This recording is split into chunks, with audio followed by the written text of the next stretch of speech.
নিয়ামতগুলো দিয়েছি, এত সুন্দর নিয়ামত দান করলাম, এই নিয়ামতগুলো তোমরা শুধু ভোগ করতে থাকবা আর মালিক আল্লাহর কৃতজ্ঞতা জ্ঞাপন করতে থাকবা।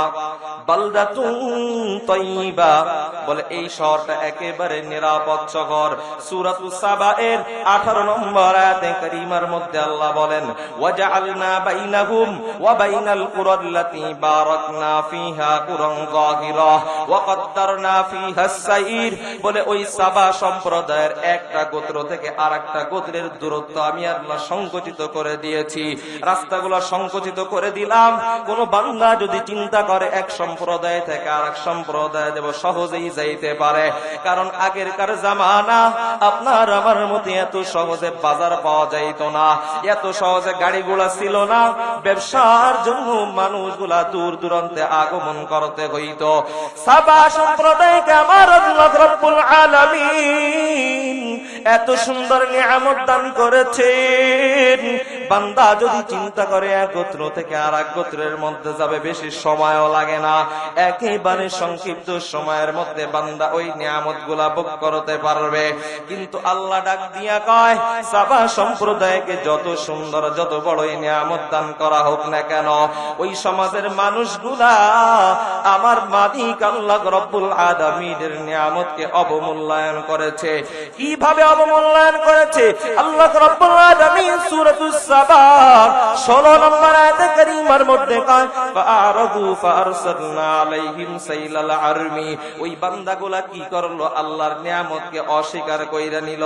আল্লাহকে ডাক দিয়া কয়, আল্লাহ এত নিয়ামত ভালো লাগে না, সফরের দূরত্ব কমায়া দিন, এটা আমাদের পছন্দ হয় না, বরং রাস্তাগুলো আরো বিস্তৃত করিয়া দেন, যেন বেশি বেশি সফর করতে পারে, আমরা বেশি দূরে যাইতে পারি। কারণ তৎকালীন জামানার মানুষের মধ্যে একটা আদাত ছিল, যার যত বেশি সরি থাকবে সে সমাজের তত বড় নেতা হবে, অহংকারী গর্বকারী হইতে পারবে। আর যদি সফরের দূরত্ব কমায় দেওয়া হয়, তখন তার বেশি ঘোড়ার প্রয়োজন নাই, উটের প্রয়োজন নাই, সরির প্রয়োজন নাই, তখন তার অহংকার নেওয়ার সুযোগ থাকে না। এই জন্য নেতাগুলা ডাক দিয়ে কয়, আল্লাহ ওয়া কদ্দারনা ফিহাস সাইর, আল্লাহ বললেন আমি সংকটিত করিয়া দিলাম। ওরা কয়, আল্লাহ এত সংকটিত দরকার নাই, আপনি আমাদের নিয়ামত গুলা উঠায়া নেন, বরং আমাদের রাস্তা দীর্ঘায়িত করে দেন। আল্লাহ রাব্বুল আলামিন বলেন, সাবা সম্প্রদায়কে এত সুন্দর নিয়ামত দান করলাম, সাবা সম্প্রদায় যখন আমি আল্লাহর নিয়ামত থেকে মুখ ফিরায় নিল, অর্থাৎ ফাআরাদু ফাআরসালনা আলাইহিম সাইলাল আরমি, আমি আল্লাহ রাব্বুল আলামিন ওই বান্দাদের ওই নিয়ামতগুলা বিনিশ করার জন্য সাইলাল আরমি নামে একটা গজব, একটা প্লাবন নাজিল করলাম। বলেন না নাউযুবিল্লাহ। তাফসীর ইবনে কাসিরের মধ্যে লেখেন, সাইলাল আরমি কেমন প্লাবন? বলে ওই সমাজের মানুষগুলার বাগান যেন যদি নষ্ট না হয়, এই জন্য আল্লাহ রাব্বুল আলামিন পাহাড় থেকে যেন ঢল নেমে আসতে না পারে, দূর থেকে যেন প্লাবনের পানি আসতে না পারে, এই জন্য আল্লাহ বড় একটা বাঁধ তৈরি করে দিলেন, যেন নিয়ামত গুলা ফল ফ্রুট গুলা যেন ভালো থাকে। কিন্তু বান্দা সাবা সম্প্রদায়ের মানুষগুলা যখন নাফরমানি করেছে, আল্লাহ রাব্বুল আলামিন ওই বাঁধটাকে ভাঙ্গিয়া দিলেন। এমন একটা প্লাবন আসিয়া গেল, ওই প্লাবন আসার পর যে সুজলা সুফলা প্রাকৃতিক সুন্দর বাগানগুলা ছিল, সব বাগানগুলা নষ্ট হয়ে গেল। আল্লাহ কোরআনে হাকিমে বলেন, ফাআরসালনা আলাইহিম সাইলাল আরমি ওয়া বাদদালনাহুম বিজান্নাতাইন জান্নাতাইন যাওয়াতাই উকুলিন খামতিন ওয়া আথরিন ওয়া শাইইন মিন সিদরিন কলিল। আল্লাহ কয়, সাবা সম্প্রদায় ওদের জান্নাত, ওদের বাগানের মধ্যে আগে ছিল মিষ্ট ফল, সুন্দর সুন্দর ফুল ছিল, ইচ্ছা করলে ফুলগুলা ছিঁড়তে পারতো। কোন মুসাফির যদি সফরের মধ্যে বের হয়ে যাইত, ওই মুসাফিরের খাবার নেওয়ার প্রয়োজন নাই, পানিও নেওয়া লাগতো না, গাছ থেকে ফল ছিঁড়বে আর শুধু খাইতে থাকবে। কিন্তু এর পরিবর্তে নিয়ামতের শুকর আদায় যখন করে না, আল্লাহর অকৃতজ্ঞতা করেছে। আল্লাহ রাব্বুল আলামিন বলেন, আমি ওই সাবা সম্প্রদায়ের ওই সুন্দর মিষ্ট ফলগুলাকে তিক্ত ফলে পরিণত করে দিলাম। বলেন না নাউযুবিল্লাহ। বলে সুন্দর সুন্দর ফুলগুলাকে আমি আল্লাহ পরিবর্তন করিয়া বলে কাটা কাটা বৃক্ষগুলা বানায়া দিলাম। যে বৃক্ষগুলা কাটাদার কাটা যুক্ত বৃক্ষ। এখন ওই সাবা সম্প্রদায়ের মানুষগুলা আর ওই নিয়ামতগুলা ভোগ করতে পারে না। সফরের মধ্যে বের হইলে আর আহার্য না নিয়ে যাইতে পারে না। এখন সাবা সম্প্রদায়ের মানুষগুলা রাতের বেলা বাগানের মধ্যে যায় ঘুমাইতেও পারে না। এখন আর সম্প্রদায়ের মানুষগুলা মশা মাছি থেকেও নিরাপদে থাকতে পারে না। আল্লাহ কয় মুহূর্তের মধ্যে আগে ওয়াকাদ্দারনা ফিহা সাইরা এলাকা থেকে আর এক এলাকায় যাইতে পারতো, কিন্তু আমি মালিক আল্লাহ যখন নিয়ামতটা চেঞ্জ করিয়া দিলাম, এখন আর মুহূর্তের মধ্যে যাইতে পারে না, বরং পথটা অনেক দীর্ঘ হয়ে গেল। মুহতারাম হাজিরিন, আল্লাহ রাব্বুল আলামিন এই কোরআনে কারীমের মধ্যে সূরাতুস সাবা এর 15 নম্বর থেকে নিয়ে 19 নম্বর আয়াত পর্যন্ত নাজিল করলেন নিয়ামতের অকৃতজ্ঞতা জানানোর জন্য। বান্দা যদি অকৃতজ্ঞতা করো, আল্লাহ রাব্বুল আলামিন সুন্দর নিয়ামতগুলোকে ছিনায়া নিবেন। আর এই সুন্দর নিয়ামতগুলা শুধু ছিনায়া নিবেন না, বরং আল্লাহ রাব্বুল আলামিন কোরআনে বলেন লা ইন শাকারতুম লা আযীদান্নাকুম ওয়া লা ইন কাফারতুম ইন্না আযাবি লাশাদীদ। বান্দা যদি শুকরিয়া আদায় না করো, আমি আল্লাহর নিয়ামত ছিনায়া নিয়ে ক্ষান্ত হব না, বরং তার বিনিময়ে অকৃতজ্ঞতার কারণে আমি আল্লাহ তোমাদেরকে কঠোর আযাবের মধ্যে গ্রেফতার করব। বলেন না নাউযুবিল্লাহ। আমানতু বিল্লাহ। সাদাকাল্লাহ। দয়াময় রব্বুল ইজ্জতের দরবারে অসংখ্য শুকরিয়া যে আল্লাহ আমাদেরকে প্রধান অতিথির আগমনের আগ পর্যন্ত এই কোরআন ও হাদিসের মজলিসের জন্য কবুল করেছেন। কালিমাতুশ শুকর আদায় বলি আলহামদুলিল্লাহ। প্যারে হাজিরিন, আমি আপনাদের সম্মুখে পবিত্র কোরআনের 34 নম্বর সূরা সূরাতুস সাবা এর 15 নম্বর আয়াতে কারিমা তেলাওয়াত করেছি। রাসূলুল্লাহ সাল্লাল্লাহু আলাইহি ওয়া আলিহি ওয়াসাল্লামের অসংখ্য অগণিত হাদিসে কারিমা থেকে সহিহ বুখারী শরীফের 6412 নম্বর হাদিসে কারিমা তেলাওয়াত করেছি। দয়াময় রব যদি তৌফিক দান করেন, সংক্ষেপে কিছু আলোকপাত করার প্রয়াস চালাবো ইনশাআল্লাহ। ওয়া মা তৌফিকি ইল্লা বিল্লাহ। প্যারে হাজিরিন, আমি যে আয়াতে কারিমা এবং হাদিস তেলাওয়াত করেছি, উক্ত আয়াতে কারিমা এবং হাদিসের মধ্যে আমরা যারা মুমিন আছি, আল্লাহ তাআলা আমাদেরকে যত নিয়ামত দান করেছেন, এই নিয়ামত আমরা কিভাবে উপভোগ করতে পারি উক্ত বিষয়ে আলোচনা করা হয়েছে। চলুন একটু হাদিসের ভাষায় জেনে নেই। বুখারী শরীফের 6412 নম্বর হাদিস। عن عبد الله بن عمر رضي الله تعالى عنه قال قال النبي صلى الله عليه وآله وسلم पैगंबरेर साहाबी हजरत আব্দুল্লাহ ইবনে ওমর রাদিয়াল্লাহু তাআলা আনহু বলেন, মায়ার নবী রাহমাতুল লিল আলামিন বলেন, ইন্নাদ দুনিয়া হুলওয়াতুন খাজিরা। উম্মতের দল, ভালো করে জেনে রাখো, নিঃসন্দেহে আল্লাহ তাআলা এই দুনিয়াটা তোমাদের জন্য দিয়েছেন। এই দুনিয়াটা কেমন রে ভাই? মায়ার নবী রাহমাতুল লিল আলামিন বলেন, ইন্নাদ দুনিয়া হুলওয়াতুন খাজিরা। বলে এই দুনিয়াটা আল্লাহ তোমাদের সামনে মিষ্ট বানায়া দিয়েছেন। দুনিয়ার জিনিসগুলা শুধু ভালো লাগে।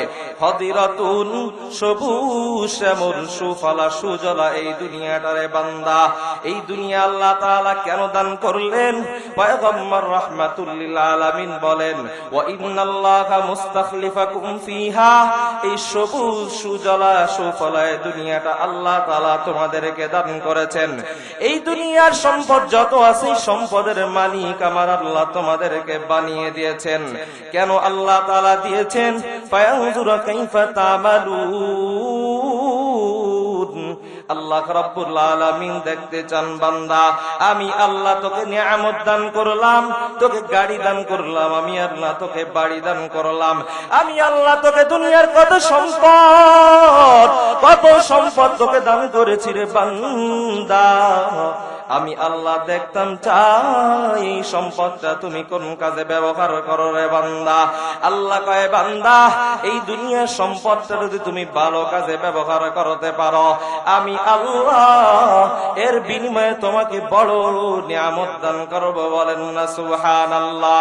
ও মুমিনের দল, আল্লাহর দেওয়া এই নিয়ামত গুলা যদি তুমি কদরদারি করতে না পারো, এই নিয়ামতের যদি অবমূল্যায়ন করো, তাহলে আল্লাহ রাব্বুল আলামিন তোমার এই নিয়ামতকে ছিনিয়ে নেবেন। বলেন না নাউযুবিল্লাহ। কিভাবে আল্লাহ আবার নিয়ামত ছিনিয়ে নেয়? সূরাতুস সাবা এর 15 নম্বর আয়াতে আল্লাহ তাআলা রাব্বুল আলামিন ছোট্ট একটি ঘটনা উল্লেখ করেছেন। আল্লাহ বলেন, লাকাদ কানা লিসাবাইন ফি মাসকানিহিম আয়া। ইয়ামানের মধ্যে একটা শহর আছে, ওই শহরটার নাম হলো সাবা। ওই সাবা এলাকার নাম অনুসারে ওই এলাকার মানুষগুলাকে সাবা সম্প্রদায় বলে ডাকা হয়। কোরআনে হাকিমের মধ্যে আল্লাহ বলেন, জান্নাতানি আইয়ামিনি ওয়া শিমাল। আমি আল্লাহ রাব্বুল আলামিন ওই সাবা সম্প্রদায়ের জন্য অনেক অনেক নিয়ামত দিয়েছিলাম। কি সেই নিয়ামত? জান্নাতান। প্রথম নিয়ামত হলো আমি আল্লাহ দুইটা বাগান দান করেছি। আইয়ামিনি ওয়া শিমাল, সাবা সম্প্রদায়ের ডান দিকে একটা বাগান আর বাম দিকে আরেকটা বাগান। তাফসীরের কিতাবের মধ্যে প্রখ্যাত সবচেয়ে ভালো স্পষ্ট তাফসীর বর্ণনাকারী তাফসীর ইবনে কাসিরের মধ্যে আল্লামা ইসমাঈল ইবনে ওমর ইবনে কাসির আদ-দামাশকি রাহমাতুল্লাহ আলাইহি বলেন, ওই বাগানগুলা কেমন? বলে সাবা সম্প্রদায়ের জন্য আল্লাহ এই বাগান নিয়ামত স্বরূপ দান করেছেন। ওই রাস্তার পাশ দিয়া বাগান, এমন সুন্দর বাগান, ওই বাগানের মধ্যে কখনো কোনো ময়লা হয় না। ওই বাগানের মধ্যে শুধু ফল আর ফল, পাকা পাকা ফলগুলো ঝুলে থাকে। কোন বান্দা যদি ওই বাগানের মধ্য দিয়ে হাঁটিয়া যায়, ওই বান্দা যদি একটা ঝুড়ি মাথার উপরে নিয়ে যায়, বাগানের এক কর্নার থেকে হাঁটিয়া আর কর্নারে যাবার পূর্বে বান্দার ঝুড়িটা ফলে পরিপূর্ণ হয়ে যায়। বলেন না সুবহানাল্লাহ। আল্লাহ রাব্বুল আলামিন বলেন, আমি শুধুমাত্র বাগানটাই ভাবে দান করি নাই, বরং ওই সাবা সম্প্রদায়কে আমি আল্লাহ এত এত নিয়ামত দান করেছি। বলে ওই সাবা নগরীতে যদি কোনো বান্দা যায়, ওই বান্দার কোনো মহামারী হয় না, রোগবাদী হয় না। বলেন আল্লাহু আকবার।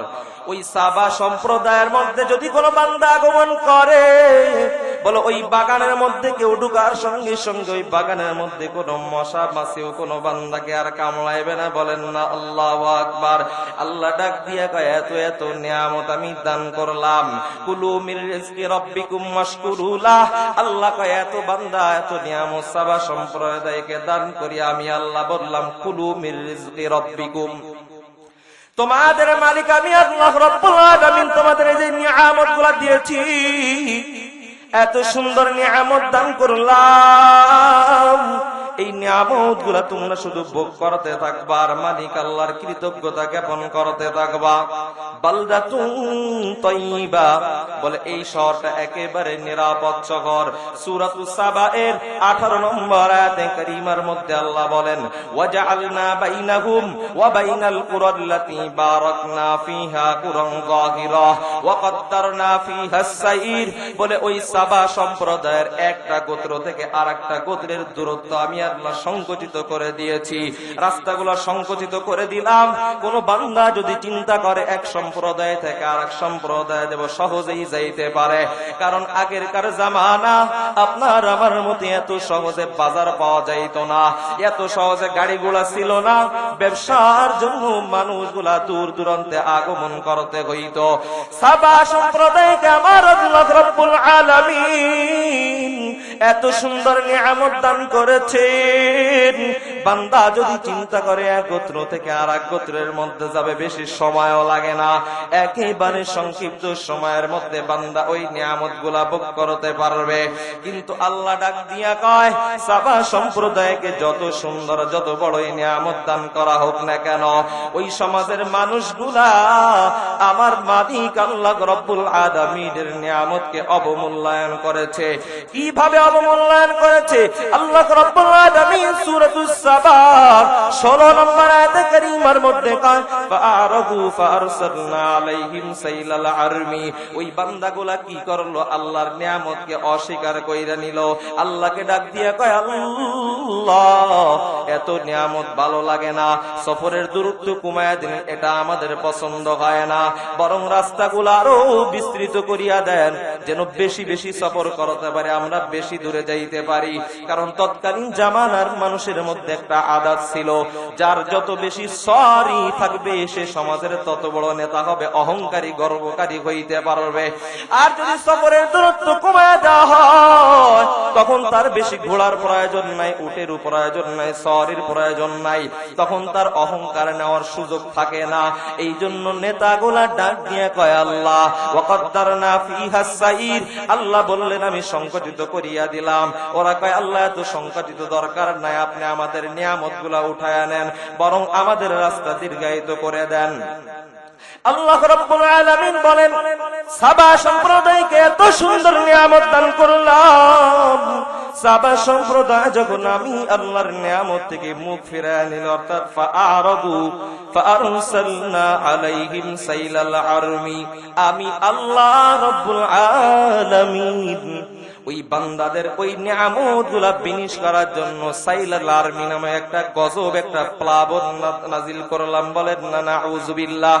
তাফসীর ইবনে কাসিরের মধ্যে লেখেন সাইলাল আরমি কেমন প্লাবন, বলে ওই সমাজের মানুষগুলার বাগান যেন নষ্ট না হয় এই জন্য আল্লাহ রাব্বুল আলামিন পাহাড় থেকে যেন ঢল নেমে আসতে না পারে, দূর থেকে যেন প্লাবনের পানি আসতে না পারে, এই জন্য আল্লাহ বড় একটা বাঁধ তৈরি করে দিলেন যেন নিয়ামত গুলা, ফল ফ্রুট গুলা যেন ভালো থাকে।